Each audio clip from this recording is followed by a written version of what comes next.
video we are going to analyze Act 2 of A Doll's House, and we are going to focus with characterization, and we are going to analyze all the characters in the act. So I want you to pay attention and stick around to the end of this video to learn more.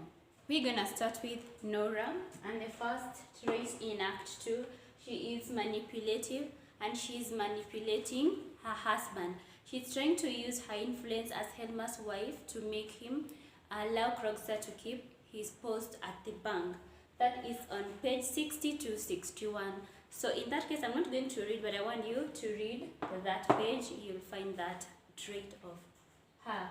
Number 2, she is superstitious, and this is a person who thinks that things happen in a way that cannot be explained by reason or science. Nora thinks that Dr. Rang was sickly from childhood because his father committed all sorts of evil.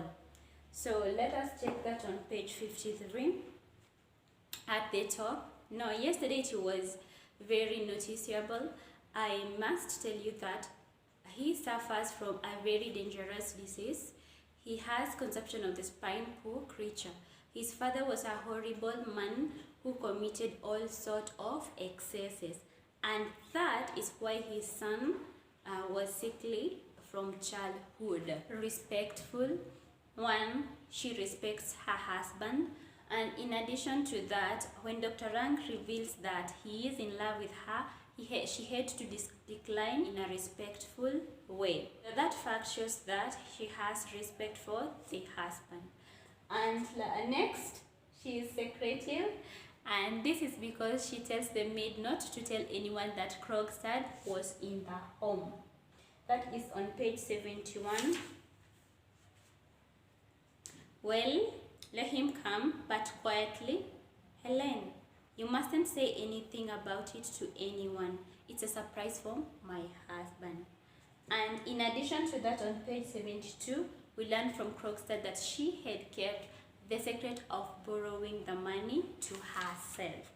So page 72, certainly all respect he deserves, but since you have kept the matter so carefully to yourself, I make bold to suppose that you have a little clearer idea. Lastly is crafty. And a crafty person is the one who uses clever ways or clever method in order to get what they want. So Nora had to pretend that she had forgotten the tarantella dance in order to keep the husband busy, for him not to get time to go and pick the letter from Krogstad, which was dropped at the letterbox. So the evidence for that is on page 80 to 81. It's long, so you'll have to read it on your own. The second character, Torvald Helmer, and the first thing, he is adamant. And an adamant person is the one who is not willing to change his mind or be persuaded about something. Helmer is adamant. He is not willing to change his mind about allowing Krogstad to keep his position at the bank. And for that, you would have to read page 58 to 61 to see that. It's long, so I cannot read it. Next, he is self-righteous. This is because he doesn't want to work with Krogstad because he thinks that he is an immoral person. That is on page 59 down there. His moral failings, I might perhaps have overlooked it if necessary. So for that reason, he doesn't want to work with Krogstad.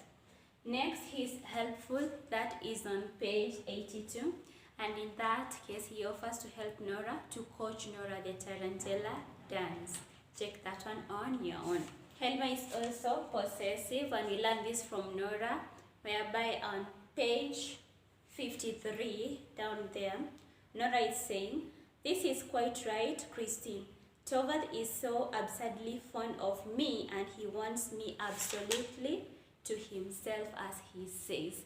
In that case, we can say that the man, that is Helma, is possessive.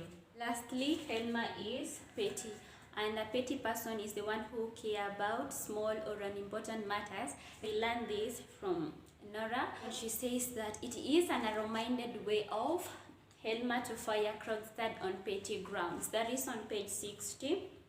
Actually, you'll have to read the page 60, the whole of it, but I'll quote this part. Nora because it is such an narrow-minded way of looking at things. And continue from there. That shows that Helma is petty. I'm moving to Dr. Rang, and the first trait of Dr. Rang is that he is pessimistic. And a pessimistic person is the one who thinks that bad things are gonna happen in the future. Page 63, let us check that. Almost at the bottom. Who else? It is no use of lying to oneself. I'm the most wretched of my patients, and my internal economy bankrupt. Probably within a month I shall lie rotting in the churchyard. So that makes him pessimistic because he thinks that he's gonna die in the future. Number 2, he is immoral, and this is because he knows that Nora is married to his best friend, that is Torvald, and he goes to an extent of revealing that he loves her. So that makes him to be immoral. Let us get to page 68. In the middle, I was determined you should know it before I went away, and there will never be a better opportunity than this. Now you know it, Nora. And now you know that you can trust me and as you trust no one else. So if you read the whole of page 68 and page 69, Dr. Rang reveals that he loves Nora, knowing that she is married to his best friend. He is superstitious, and a superstitious person is the one who thinks that particular things or events happen in a way that cannot be explained by reasoning or science. And Dr. Rang believes that, or he thinks that, he suffers because of his father's sins. On page 64,